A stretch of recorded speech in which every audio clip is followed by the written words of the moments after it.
ஹரி ஓம். ஸ்ரீமத் பாகவதம் 5வது ஸ்கந்தத்தில் 6வது அத்தியாயம் பார்க்குறோம்.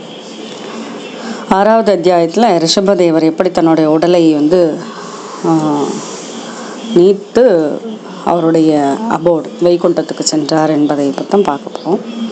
ராஜோவாச்ச, ராஜா பரீட்சித் ராஜா கேட்குறார், நூனம் பகவ ஆத்மராமானாம் யோக சித்தியெல்லாம் கிட்டிய அந்த ரிஷபதேவர் ஏன் இந்த சித்திகள்லாம் வேண்டான்னு விட்டுட்டார்? ஏன்னா அவர்களுக்கு கர்ம பீஜம்ங்கிறதெல்லாம் கர்ம பீஜானாமா ஐஸ்வர்யானி புனக கிளேஷாதானி பவிது மர்ஹந்தி யத் ருச்ச யோக பகதானி அப்படின்னு சொல்லிட்டு யோபகதானின்னு சொல்கிறார். அதாவது அவருக்கு எல்லாமே சித்திகள்லாம் வந்தால் கூட அதை அவர் எடுத்துக்கல. நம்ம பார்த்தோம் இல்லையா, 5வது அத்தியாயத்தில் அவர் வானில் பறப்பதை போல் ஆகாயத்தில் சஞ்சரிக்கலாம், கூடு விட்டு கூடு பாய்தலும் பல, அந்த மாதிரி எல்லா சித்திகளும் கிடைத்தாலும் கூட ஏன் அவரை அதெல்லாம் அவர் அதை பொருட்படுத்தவே இல்லை. அது ஏன்னா அவருக்கு தான் கர்ம வாசனையெல்லாம் போயிடுத்து, விருப்பெல்லாம் போயிடுத்து. அது ஏன் அதை அவர் அந்த சித்திகளெல்லாம் ஏற்றுக்கலை அப்படின்னு சொல்லி பரீட்சித் ராஜா கேட்கவும் சுகபிரம் சொல்கிறார், சத்தியமுக்தம் கிந்த்விஹ வா ஏகன மனசோ அசத்தா மனசோத்தா விஸ்ரம்பமனவ ஸ்தானனஸ்ய ஷட கிராத இவ சங்கச்சந்தே. சத்தியமுக்தம் கரெக்டே, நீ சொன்னது சத்தியம், உக்தம் நீ சொன்னது கரெக்டு தான், சத்தியம்தான். இதில் எப்படி இந்த விஷயம்னா, அஷ்டமா சித்திகள்னா, ஒரு வேடன் வலையை வீசிட்டோ அதில் ஒரு மானையோ எதையோ ஒரு விலங்கை பிடிச்சிட்டோன்னா அந்த விலங்கை போய் அந்த விலங்குக்கிட்ட நம்பிக்கை கொள்றதில்லை இவன். அதே போல் மகான்கள்லாம் இந்த மனசு இருக்கே, மனசை இது பிடிச்சாச்சு, ஒடுக்கி ஒரு இடத்துல வச்சாச்சு. அந்த மனமானது குரங்கு மாதிரி திருப்பி திருப்பி பாயதானே செய்யும், அதெல்லாம் நம்புவாளான்னு. அதனால் அந்த அந்த விஷயமே அவருக்கு ஒரு பொருட்டாக தெரியவில்லை. எந்த அளவுக்குன்னா, அவர் நல்ல ஒரு மனைவி காதலனை நம்பி தன்னுடைய கணவனுக்கு தவறு இழைப்பதை போல் இந்த மனசை நம்பிட்டான்னு வச்சுக்கோங்க. அது என்ன பண்ணுமா, மனம்னா தெரியும் இல்லையா, முதல்ல காமம், கோபம், பீதி, அப்படி ஒன்றுண்டா வருமே, எல்லாத்தையும் சேர்த்தி கொண்டு வருமே. அதே போல் இந்த ஆசை, கோபம், மதம், ஆச்சரியம், மயக்கம், பயம், இதெல்லாம் தான் மனசை ஒரு கட்டி போடுறதுக்கு காரணம். அதை நம்புவானா யாரான ஒரு நல்ல அறிவாளி அப்படிங்கிறத 5வது ஸ்லோகத்தில் ரொம்ப அழகாக சொல்கிறார். காமோ மன்யூர் மதோ லோபக காமம் மன்யுஹோ, அதாவது காமம் ஆசையடுத்து, கோபம் மன்யு, மதோ மதம், லோபம் பேராசை, சோகமோகம், அது மட்டும் இல்லை பயம், இதெல்லாம் இருக்கிறதெல்லாம் என்னது, கர்ம பந்தஷ்ட என் மூலக ஸ்வீகுர்யாத்கோ நு தத் புத்தகன்னு ரொம்ப புத்திசாலியானவன். இதெல்லாம் நம்புவானா நம்ம மனசை? இப்படி மனத்துக்கு காரணமே, அந்த கட்டித்து போடுற காரணமே இதெல்லாம் தானே, அதனால் அதை நம்ப மாட்டான். அப்போது ரிஷபதேவர் என்ன பண்ணாராம், சாதாரண ஒரு மனிதனை போலவும் அதுக்கப்புறம் திகம்பரனாகி அதுக்கப்புறம் இந்த உடலை அப்படியே துறவுலையே விட்டுட்டாரே. யோகினாம் பராய விதி மனுஷிக்ஷையன்னு ஸ்வகலேவரம், தன்னுடைய உடலை எப்படி விடுறதுங்கிறத காமிச்சு கொடுத்தாரு யோகிகளுக்கு. அது மாதிரி அவருடைய அந்த அபிமானத்தை விட்டு எப்படியெல்லாம் அவர் அந்த அமைதியாக தன்னுடைய உடலை வைத்து கொண்டார், தன் மனதை வைத்து கொண்டாருங்கிறத சொல்லிட்டு, தஸ்யா வா ஏவம் முக்தலிங்கஸ்ய பகவத ரிஷபஸ்ய யோக. என்ன அவர் இந்த முக்தம், இந்த முக்தி அடைகின்றத யோகத்தினால் அவர் செய்கிறார். நம்ம பார்க்குற மாதிரி சாதாரண மனிதனை போல ரிஷபதேவர் அங்கும் இங்குமாக திரிந்து எங்கெல்லாம் திரிந்தாருங்கிறத சொல்கிறார். கோங்க வேங்க குடகான் தக்ஷிண கர்நாடகாந்தே, அந்த தக்ஷிண கர்நாடகத்தில் கொங்கணம், வேங்கடம், குடகம், அது அங்கெல்லாம் திரிந்து எத்ருச்ச யோபகதக குடகாச்சலோபவனக, குடகாச்சலத்தை அடைந்து அங்கே ஆசிய கிருதாஸ்ம வகல உன்மத்தமான நிலையில் தன் ஆடைகள் எல்லாம் இல்லாமல் அங்கு கிடைக்கின்ற கல் மண்ணெல்லாம் வாயில் போட்டுன்ட்டு முக்த மூர்தஜோ அசம்வீத ஏவ விசச்சார அப்படின்னு நடந்துட்டு இருந்தான. விசச்சார ஒரு பைத்தியக்காரனை போல் அப்படி நடந்துட்டு இருந்தாராம். அத சமீர வேக விதூத வேணு விகர்ஷண ஜாதோகிருதாவன வதனம் மாலேலிகான சக தேன ததாக. அப்படி ஒரு அந்த காற்று வீசுண்டே இருந்தது அந்த நேரத்தில், சமீர வேகம். அப்போ வேணு விகர்ஷணம், அந்த மூங்கில் காடுகள்லாம் இருக்குது, அதில் மூங்கிலில் ஒன்றோட ஒன்று சேர்ந்து காட்டு தீ உண்டாகி அவரையும் சேர்த்து ரிஷபதேவருடைய அந்த லிங்க சரீரத்தையும் சேர்த்து சாம்பலாக கொடுத்து. அப்போ அவர் சொல்கிறார், சுகபிரம்மம் சொல்கிறார், எஸ்ய அகிலானு சரிதம் உபாகர்ணிய கோங்க வேங்க குடகானாம். அப்போது கலியுகத்தில் அதர்மம் எல்லாம் தலை தூக்கரிச்சு கொங்கணம் வேங்கடம் குடகுங்கிற அந்த தேசங்களுடைய அரசனான அர்ஹங்கிறவன் அங்கே அதாவது ரிஷபதேவருடைய நடத்தையை பற்றி கேள்விப்பட்டு தானும் அது மாதிரி இருக்குன்னு நினச்சான். ஆனால் ஓழ்வினையில் மயங்கி நல்ல நெறியில் போகாமல் நாஸ்திகத்தை பரப்ப போகிறான் அப்படிங்கிறத சுகபிரம்மம் சொல்லின்னு இருக்கார். அந்த கலியுகத்தில் பகவானோட மாயையினால் சாஸ்திரங்களுக்கு ஒவ்வாத நிறைய வேலைகளை எல்லாம் செய்து சீலங்கள் எல்லாம் ஒழுக்கமான சீலங்களை எல்லாம் அனுசரிக்காமல், அது மட்டும் இல்லை சாதாரணமாக நீராடுதல் ஆச்சமனம் செய்கின்ற அந்த அகத்தூய்மை புறத்தூய்மையெல்லாம் விடுத்துட்டு யாரெல்லாம் எதெல்லாம் பண்ணக்கூடாதுன்னு விதி விலக்கி வைத்திருக்கிறாரோ நாஸ்திகத்தன்மையோடு பகவானை தூற்றிக்கொண்டு அவன் வாழ்வான். மற்றவர்கள் எல்லாம் பகவானை ஸ்மரணை செய்கின்ற த்விஜர்களும் சாதுக்களும் அவனை நிந்தனை செய்வார்கள், சான்றோர்களும் நிந்தனை செய்வார்கள் அப்படிங்கிறார்.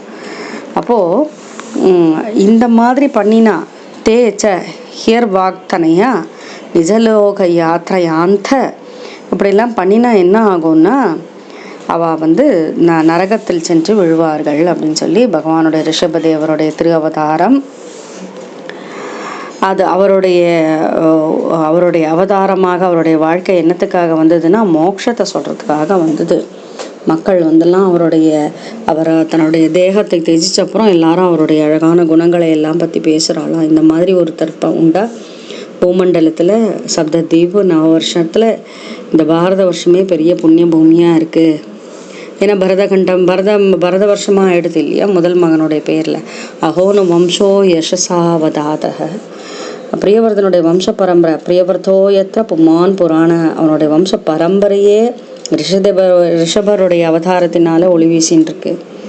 அவர் எவ்வளவு அழகான முக்தி தர்மத்தை காமிச்சிட்டு போயிருக்கார் அப்படின்னு சொல்லிட்டு ரிஷபருடைய இந்த பெரிய உயர்ந்த நிலை இருக்கே, இந்த நிலை மேற்கொண்டால் அந்த யோக சித்தியெல்லாம் அப்படி வரும்.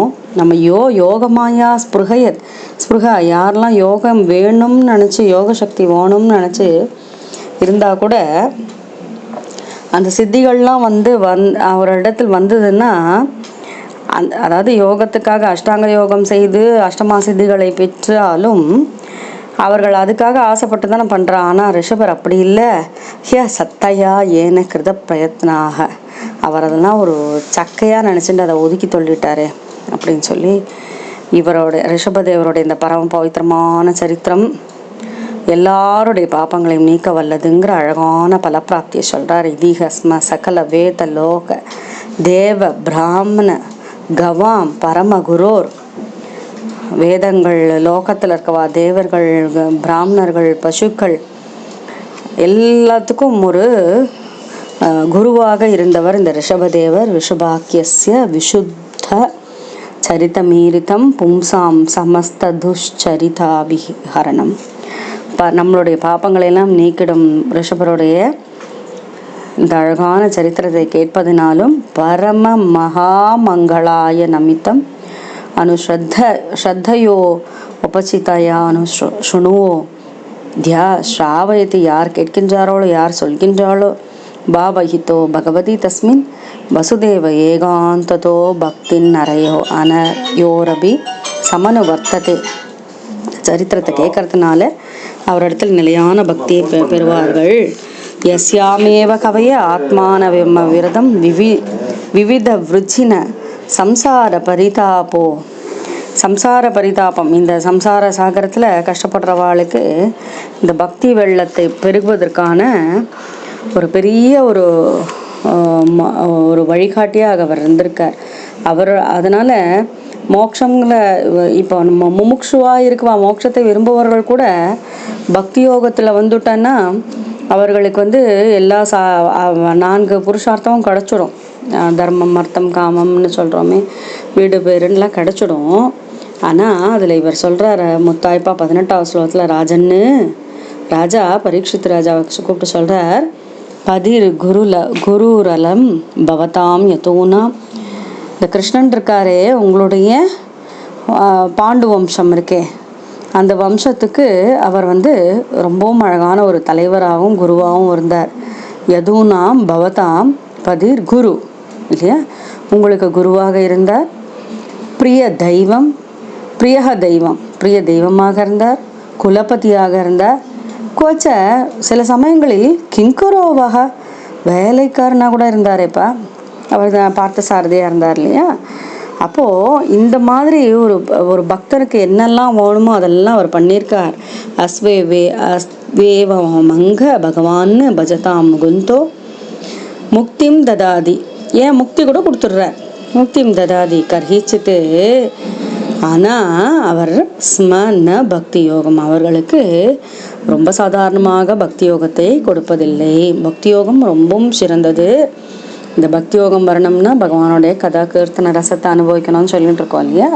அவர் சொல்கிறார் முக்தி கூட கிடச்சிடும். பக்தி யோகங்கிறது ரொம்ப சாதாரணமாக கர்ஹிச்சித்து, ரொம்ப சாதாரணமாக கிடைக்கிறது இல்லைப்பா அப்படின்னு சொல்லிட்டு பக்தி யோகம்னர் 19வது ஸ்லோகத்தில் முடிக்கிறார் 6வது அத்தியாயத்தை. அப்போது நம்ம மக்களுக்கு ரொம்ப அழகான எப்படி வாழணுங்கிறத காமிச்சிட்டு போயிருக்கார் அவர். எப்படி இருந்தால் மக்கள்னா நித்திய அனுபூத நிஜலாப நிவர்த்த திருஷ்ணக ஸ்ரேயஸ் யதஸ்திர ரச்சனையா சிரசுப்த புத்தேகே. அவர் எப்படிப்பட்டவர், இந்த லௌகீகத்தில் வாழ்ந்துட்டு இருந்த மக்களுக்கு, அதாவது நம்ம என்னத்துக்காக பிறந்தோம், என்னத்துக்காக எங்கே போக போகிறோம்னு தெரியாத மக்களுக்கு அவர் கருணையால லோகஸ்ய கருணையா அபயம், அதாவது கருணையோடு பயம் இல்லாத ஆன்மஸ்வரூபத்தை பற்றி அவர் சொல்லியிருக்கார். கருணையா அபயமா லோகமாக்கியான் நமோ பகவதி. அப்படிப்பட்ட ரிஷபதேவரை, பகவானான அந்த ரிஷபதேவரை நமஸ்கரிக்கின்றேன் அப்படின்னு சொல்கிறார். நமோ பகவதே ரிஷபாய தஸ்மை நமஸ்காரத்தை சொல்கிறார். ஆன்மஸ்வரூபத்தை அனுபூதியினால் அவர் அடைந்தார் அப்படிங்கிறது தான் ரிஷபதேவருடைய சரிதம். இந்த ரிஷபதேவருடைய சரிதத்தை படித்தாலோ கேட்டாலோ சொன்னாலோ அவர்களுடைய பாபங்கள் எல்லாம் போகுங்கிறது தான் பலஸ்ருதி. ரொம்ப அருமையான ரிஷப சரிதம் முடியாது 6வது அத்தியாயத்தோட. ஸ்ரீ ஹரே நமஹ, ஸ்ரீ ஹரே நமஹ, ஸ்ரீ ஹரே நமஹ. ओम पंचमस्कंदे षष्ठोऽध्यायः। राजोवाच न नूनं भगव आत्मा रामानां योगसमीरितं ज्ञान अववर्जित कर्मबीजानानाम् ऐश्वर्याणि पुनः क्लेशदानि भवितुम् अर्हन्ति यदृच्छया उपगतानि। ऋषुवाच सत्यमुक्तं किन्तु हि इह वा एकन मनसोऽद्धा विश्रम्भम् अनवस्थानस्य षडकिरादैव सङ्गच्छन्ते। तदा चोक्तं न कुर्यात् कर्हिचित् सख्यं मनसि हि अनवस्थिते यत् विश्रम्भा चिराचीर्णं च स्कन्दत् अप ऐश्वरं नित्यं तदादि कामस्य चित्रं तवनये अरयः योगिनः कृतमैत्रस्य पत्युः जायेव पुंसच्छनि। कामो मन्यो मदो लोभ शोकमोहभयादय कर्मबन्धश्चयन्मूल स्वीकुर्यात् को नु दद्भुतः। अत एवम् अखिललोकपालललामोऽपि विलक्षणैः जडवत् अवधूतवेष भाषाचरितैः अविलक्षित भगवत्प्रभावो योगिनां साम्पराय विधिम् अनुशिक्षयन् स्वकलेवरं जिहासुः आत्मनि आत्मानम् असंव्यवहितम् अनर्धान्तरभावेन अन्वीक्षमान उपरतानुवृत्तिः उपरराम। तस्य वा एवं मुक्तलिङ्गस्य भगवत ऋषभस्य योगमाया वासनया देह इमां जगदिम् अभिमानभासेन संक्रममानः कोङ्गवेङ्गकुटकान् दक्षिणकर्णाटकान् देशान् यदृच्छया उपगतः कुटकाचले उपवन हास्यकृत्ताश्मकवल उन्मात इव मुक्तमूर्धः असंवीत एव विचचार अत समीरवेगविदूतवेणुविकर्षण जातोग्रदाना धावानलतत्त्वनम् आलेलिहान सह तेन ददाह यस्य किल अनुचरितमुपाकन्य कोङ्गवेङ्गकुटकानां राजाहरन् नाम उपशिक्ष्य कलौ अधर्मौ उत्कृष्यमाने भवितव्येन विमोहितः स्वधर्मपदम् आकुतोभयम् अपहाय कुपदपागण्डम् असमञ्जसं निज मनीषया मन्दः सम्प्रवर्तयिष्यते येन वावकलौ मनुजा वसता देवमाया मोहिताः स्वविधिविनियोगशौचचारित्रविहीना देवहेलनानि अपवृतानि निज निजेचिया गृह्णाना स्नान अनाचन अनाचमन आशौचकेश उल्लञ्जनाध्ययिनी कलिना धर्मबहुलेन उपहतधियो ब्रह्मब्राह्मणयज्ञपुरुषलोकविदूषकाः प्रायेण भविष्यन्ति ते च हि अर्वाक्तनया निजलोकयात्रया अन्धपरम्परया स्वस्थाः तमस्यन्ते स्वयमेव प्रतिपश्यन्ति अयम् अवतारो रजसा उपप्लुतकैव उपशिक्षणार्थः तस्यानुगुणान् श्लोकान् गायन्ति अहो भुव सप्तसमुद्रवद्या द्वीपेषु वश्येषु अधिपुण्यमेतत् गायन्ति यत्रेत्य जना मुरारेः कर्माणि भद्राणि अवतारवन्ति अहोऽनुवंशो यशसावधूतः अवतातः प्रियव्रतो यत्र पुमान् पुराणः कृतावतारः पुरुषः स आद्यः चचार धर्मं यत कर्म हेतुं कोनस्य काष्ठाम् अपरो न गच्छेत् मनोरथेनापि अपवस्य योगी यो योगमायाः स्पृहत्यतस्ता हि असत्तया येन कृतप्रयत्नाः इदिह स्म सकलवेतलोकदेवब्राह्मणगवां परमगुरोः भगवत ऋषभाख्यस्य विशुद्धाचरितं येरिदं सां समस्त दुश्चरिताभिहरणं परममहामङ्गलायनम् इदम् अनुश्रद्धया उपचितया अनुशृणोति आशावैतीव अवहितो भगवति तस्मिन् वासुदेव एकान्तदो भक्तिः अनयोरपि समनुवर्तते यस्यामेव कवयात्मानम् अविरतम् विविध वृजन संसारपरितापवतप्यमानम् अनुसवनं स्नापयन्तः तयैव परया निवृत्त्या हि अपवर्गम् आत्यन्तिकं परमपुरुषार्थपि स्वयम् आसादितं नो एव ध्रियन्ते भगवती यद्वेन एव परिसमाप्तसर्वार्थाः राजन्पतिर्गुरुरलम्बतां यदूनां दैवं पिरियकुलपति क्वच किङ्करो वा अस्तु एवम् अङ्गभगवान् भजतां मुकुन्दो मुक्तिं ददाति कर्हिचित् स्मनभक्तियोगं नित्यानुभूतनिजलाभ निवर्तदृष्णः श्रेयस्य तच्रचनया चिरसुप्तबुद्धेः लोकस्य ह्यः करुणया अभयम् आत्मलोकम् आख्यान्नमो भगवते ऋषभाय तस्मै श्रीहरये नमः श्रीहरये नमः श्रीहरये नमः गोपिका जीवन स्मरण गोविंद गोविंद सद्गुरु महाराज की जय. हरि ओम. ஸ்ரீமத் பாகவதம் 5ஆம் ஸ்கந்தம் 7வது அத்தியாயம் பார்க்குறோம். நம்ம சொன்னோம் ரிஷபர் வைகுண்டம் ஏழியாச்சு. அதுக்கப்புறம் அவருடைய மகனான பரதருடைய சரிதம் வர்றது 7வது அத்தியாயத்தில். ஸ்ரீசுகோவாச்ச சுக்கர் சொல்கிறார், பரதஸ்து மகாபாகவதோ யதா, மகாபாகவதான ரிஷபருடைய சங்கல்பத்தினால பரதன் ஆட்சியை புரிந்து கொண்டிருந்தார். அவர் யார்? மகாபாகவதர். அப்போது அவர் விஸ்வரூபருடைய மகளான பஞ்சஜனி என்ற பெண்ணை மணந்து கொண்டாள். மணந்து கொண்டு தஸ்யாமோகவ ஆத்மஜான்னு குழந்தைகள் பிறந்தது.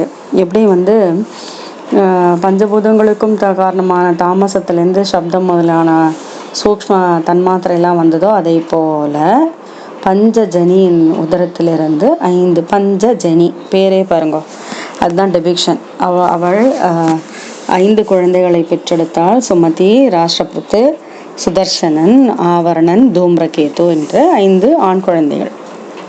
அவர்கள் எப்படி இருந்தான்னா அவள் அப்பா மாதிரியே ரொம்பவும் சிரேஷ்டராக விளங்கினார்கள்.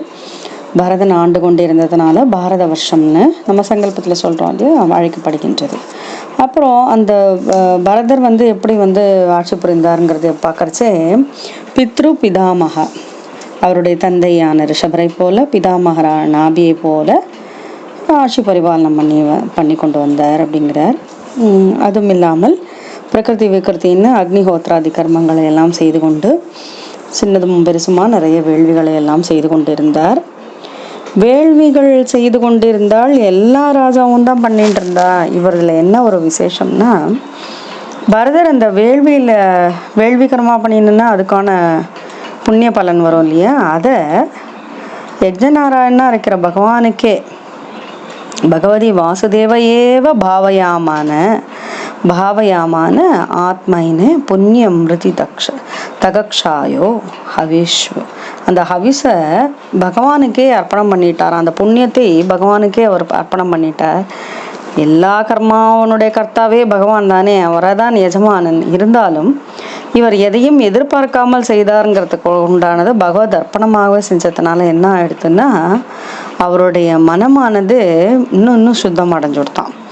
ஏவம் கர்ம விசுத்தையா, அவர் இப்படியெல்லாம் கர்மங்கள் என்ன பண்ணாலும் அது பகவத் அர்ப்பணமாக பண்ணுறதுனால விசுத்தமாயி அவருடைய அந்தர்யாமியாக இருக்கின்ற பகவானை அந்த அழகாக அவருடைய ஹிருதய குகையில் பழத்தார் அப்படிங்கிறார். ரொம்ப அழகான அந்த பகவானை ஹிருதய ஆகாச சரீரே பிரம்மணி பகவதி வாசுதேவே மகாபுருஷ ரூபோபலக்ஷனே, ஸ்ரீவத்சத்தோடு அழகான கௌசுபமணியோடு வனமாலி வைஜெயந்தி மாலா அணிந்து கொண்டு சங்கு சக்கர கதாதாரியாக எல்லோருடைய மனதிலும், அதாவது பாகவதோத்தரனுடைய மனதில் எப்படி காட்சி கொடுப்பாரோ அதே போல சர்வ லக்ஷணங்களோட புருஷரூபேன விரோச்சமான காட்சி கொடுத்தாராம் பகவான். இதனால என்ன ஆயிடுதுன்னா, பக்திர் அனுதி நமேத மானரையா ஜாயத்தை அப்படியே பெருக்கெடுத்துட்டார்.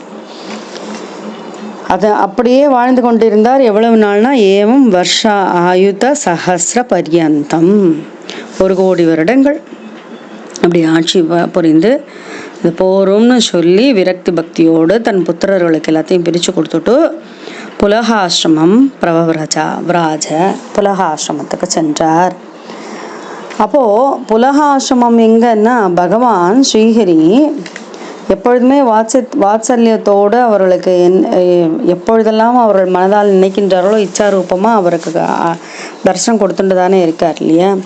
இந்த புலக ஆசிரமத்தை பற்றி சொல்கிற எத்திர ஆசிரம பதான்யு உபயோ, அந்த அந்த அந்த உபயம் 2 பக்கமும் எப்படி இருக்குன்னா, சக்கரரேகைகள் கொண்ட சால கிராம சிலைகள் எல்லாம் நிறைந்திருக்கான். அந்த சக்கர நதி நாம சரித்து, சக்கர நதி அப்படிங்கிற பேரோட ஒரு ரிவர், ஒரு அழகான நதி ஓடின்னு இருக்கான். அது சர்வத பவித்ரி கரோதி, அது சுற்றி ஓடின்னு இருக்கு, பவித்திரமாக வச்சுருக்கு புலகருடைய ஆசிரமத்தை. இந்த புலகாசிரமம் எவ்வளவு அழகான ஒரு உத்தியானத்தோடு இருந்தது, எவ்வளவு அழகான வாத்தாவரண்கிறத சொல்கிறார் அடுத்ததுல 11வது ஸ்லோகத்தில். தஸ்மின் வாவகில சக ஏகலக புலகாசிரமோ பவனே விவித குசும, ரொம்ப அழகழகான டிஃப்ரெண்ட் டைப்ஸ் ஆஃப் ஃப்ளவர்ஸ், அழகழகான பூக்கள், கெசலயம் தளிர்கள், துளசி காம்புபிகி, அழகான துளசி, அப்புறம் அம்புபிகி நீர், நல்ல சுத்தமான நீர், கந்த மூல பலோப, அழகான கிழங்கு கிழங்கு வகைகள், கனி வகைகள், இதெல்லாம் இருக்குது. அதனால் என்ன பண்ணாரா, பகவத ஆராதனம் பண்ணார். விவிக்த உபரத விஷயாபிலாஷ உபப்ருதோபசம பராம் நிர்வൃத்தி மவாப, அவர் நிர்வൃத்தி சுகத்தை அடைந்தார். பகவானை இவ்வளவு அழகான விஷயங்களை எல்லாம் வைத்துக்கொண்டு, அங்கே கிடைக்கின்ற விஷயங்களை வைத்துக்கொண்டு பகவானை ஸ்மரணம் பண்ணி ஆராதனை பண்ணி எல்லாவற்றிலிருந்தும் தன்னை விடுவித்து கொண்டு ரொம்பவும் மன அமைதியோடு இருந்தார். அங்கே எப்படி ஒரு நியமத்தோடு இருந்தாருங்கிறதுனால அவர் எப்பொழுதுமே பகவான் மேலே பகவத் சேவை பண்ணுறதுனால இன்னும் பகவான் மேலே பிரேமையாச்சு. பிரேமையினால் நம்ம இப்போ சொல்லியிருக்கோம், பிரஹர்ஷ வேகானாத் மன்யுபித்யம் மான ரோம புலக குலக ஔத்கண்டிய, நம்ம பக்தி யோகத்துலேயும் இதே தான் படித்தோம் இல்லையா, பிரேமையினால் பகவானை பார்க்கும்போது ஆனந்த பாஷ்பம் வழிய அது நம் மேல் பட, அது புலங்காங்க இந்த மடைமோமை மயிர்கூச்செறிந்த அந்த பாவம் அதை அவர் அடைந்திருக்காராம். அவ்வளவு அழகாக ஆனந்த பாஷ்பத்தோட பகவானை நினைக்க நினைக்க நினைக்க பகவானுடைய அந்த அங்கிரி இருக்கே, அந்த பாத கமலம், சரண கமலம், அதையே நினைத்து கொண்டு பகவத் சபர்யாம்னா சஸ்மார, அவர் அதே நினைத்து கொண்டு ஒரு கட்டத்தில் பூஜை பண்ணுறது கூட அவருக்கு முடியல. அதே பகவத் தியானத்திலே இருந்துருக்கார், அந்த பகவத் சேவையிலேயே இருக்கார். இத்தம் திருத பகவத் விரத ஜனோ யாச்சினவசா சானுச வனாபிஷேகார், எப்பொழுதுமே அதையே நினச்சிட்டு இருக்கார். எப்படி திரிகபிஷ குட்டில ஜட்டா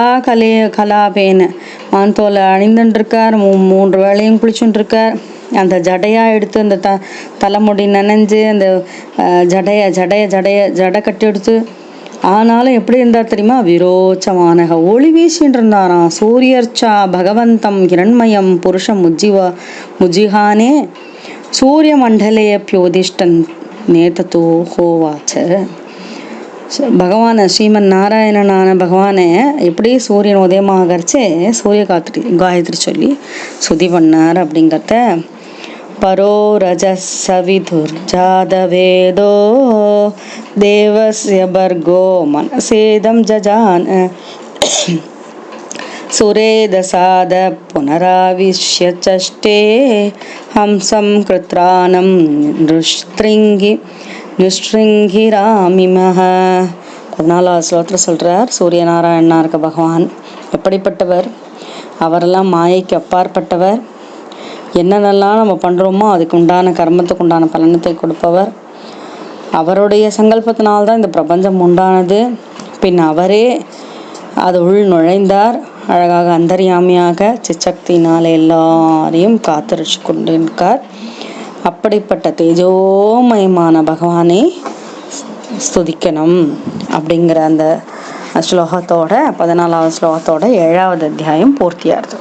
ஸ்ரீஹரே நமஹ, ஸ்ரீஹரே நமஹ, ஸ்ரீஹரே நமஹ.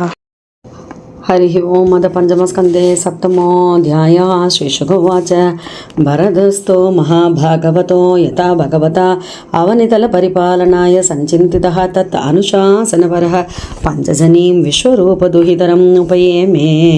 तस्यां हूहवात्मजान् कात्स्येन अनुरूपानात्मनः पञ्चजनयामास बोधादिरिव बोधसूक्ष्मानि सुमतिं राष्ट्रप्रतं सुदर्शनम् आवरणं धूम्रकेतुमिति अजनाभं नाम एतद्वर्षं भारतमिति यथा आरभ्य विविदिशन्ति.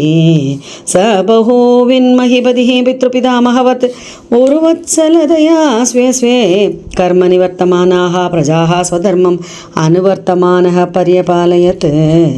येजे च भगवन्तं यज्ञकृतरूपं कृतुभिः उच्चावचैः श्रद्धया हृदाग्निहोत्र दर्शपूर्णमास चादुर्मास्य पशुसोमानं प्रकृतिविकृतिभिः अनुसवनं चादुर्होत्रविधिना संप्रचरत्सु नानायोगेषु विरचिताङ्गक्रियेषु अपूर्वं यत्यत्क्रियाबलं धर्माख्यं परे ब्रह्मणि यज्ञपुरुषे सर्वदेवतालिङ्गानां मन्त्राणाम् अर्थनियामकतया साक्षात् कर्तरि परदेवतायां भगवति वसुध वासुदेवे एव भावयामान आत्मैन पुण्यमृदिदकषायो हविषुः आत्वर्युभिः गृह्यमानेषु स यजमानो यज्ञभाजो देवास्तान् पुरुषा वयवेषु अभ्यदाय ध्यायत्. एवं कर्म विशुद्धया विशुद्धसत्त्वस्य अन्तर्हृदयाकाशशरीरे ब्रह्मणि भगवति वासुदेवे महापुरुषरूप उपलक्षणे श्रीवत्सकौस्तुभवनमालारिधर गदादिभिः उपलक्षिते निजपुरुषहृल्लिखितेन आत्मनि पुरुषरूपेण विरोचमान उच्चैस्तरां भक्तिः अनुदिनं येधमानरया जायत. एवं वर्षायुधसहस्रपर्यन्तौ असितकर्मनिर्वाणावसरः आदिभुज्यमानां स्वनतनयेभ्यो रिक्तं पितृपैदामहं याधाधायं विभज्य स्वयं सकल सम्पन्निकेता स्वनिकेतात् पुलहाश्रमं प्रव्रज. यत्र वाव भगवान् हरिः अद्यापि तत्र ध्यानां निजजनानां वात्सल्येन सन्निधाप्यत इच्छारूपेण यत्र आश्मपदानि उपयतोनान् लिपि दृषच्चक्रैः चक्रनदी नाम सरित्प्रवरा सर्वतः पवित्रीकरोति तस्मिन् भावकिल सकस एकलपुलहाश्रमभुवने विविधकुसुमकिसलय तुलसिकाम्बुभिः गन्धमूलफलोपहारैश्च समीहमानो भगवताराधनं विविक्तो वरदविषयाभिलाष उपभृत उपशमपरां निर्वृतिम् अवाप तया इत्थम् अविरतपुरुषपरिचर्यया भगवति प्रवर्तमान अनुरागपरधृतहृदय शैथिल्य प्रहर्षवेगेन आत्मनि उद्भिद्यमान रोमपुलग उलकुलग उद्घण्ड्य प्रवृत्तप्रणय बाष्पनिरुद्धावलोक नयन एवं निजरमणारुणचरणारविन्दानुध्यान परिचित भक्ति योगेन परिप्लुत परमाह्लाद गंभीर हृदय हृदयावगाढ दिशनः तामभिक्रियमानां भगवत्सपर्यां न सस्मार इतं धृत भगवत्प्रद जनेयाजिनवाससा अनुसवन अभिषेकार्त्र कपिशकुटिल जटाकलेपेन च विरोचमानः सूर्यर्चा भगवन्तं हिरण्मयं पुरुषं उच्चिहाने सूर्यमण्डले अभ्युतिष्ठन् एतद्होवाच परो रजस्सविदुजातवेतो देवस्य भर्गो मनसेदं जजान सूरेदसाद पुनराव्यशिष्टे चष्टे हंसं कृत्रानं नक्षत्रिन् गिरामिम श्रीहरिये नमः श्रीहरिये नमः श्रीहरिये नमः गोपिका जीवन स्मरणं गोविंद गोविंद सद्गुरु महाराज की जय।